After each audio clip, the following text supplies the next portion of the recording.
Okay, but hear me out. It's the year 2060. Your grandkids ask about Corona like we ask about World War II, and you tell them it was like a movie. So surreal, so fast, so spooky, like a bad dream, the kind that makes you cry and scream. You tell them in a blink of an eye it was all taken away. The normalcy, the plans for the future, your day to day. You tell them how you went from wishing you could be home to dreaming of being anywhere else. How school went from a place you go to a place you log into.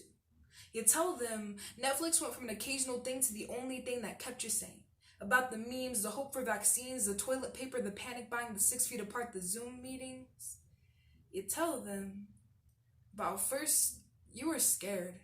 How at first you didn't care, you were full of rage, full of hate, about how you wanted to throw hands with Miss Rona. After all, she took jobs, she took life, she took freedom, she took rights. I mean, shoot. We couldn't even go outside.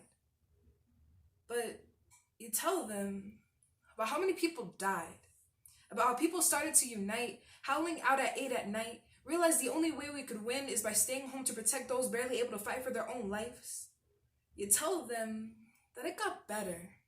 Americans came together, through the boredom they stayed, life was different but they would be okay, still graduate one day, it would go away, they'd hug their friends again. You tell them, back then, you thought it would never end, but now, it just seems like a bad dream.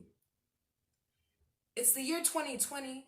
Fear has manifested. We're stuck in our houses restless, regretting who we elected, feeling disgusted, worried, neglected. It's hard not to be skeptic, to look past the fake news, the conspiracies, to decide who and what's really true, to not be confused, to want to refuse to stay home because we have so much to lose and so much lost already.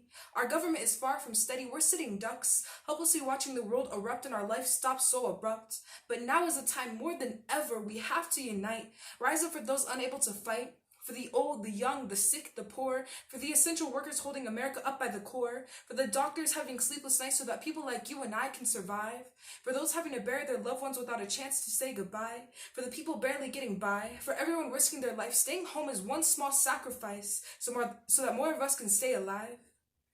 So stay home. Hug your family, tell people you love them, try to find something positive in this insanity, and just know it's okay to be afraid, to be enraged, to not be okay, but this is more than us. We can adjust. So stay home so you can tell your grandkids about how it was back in the day.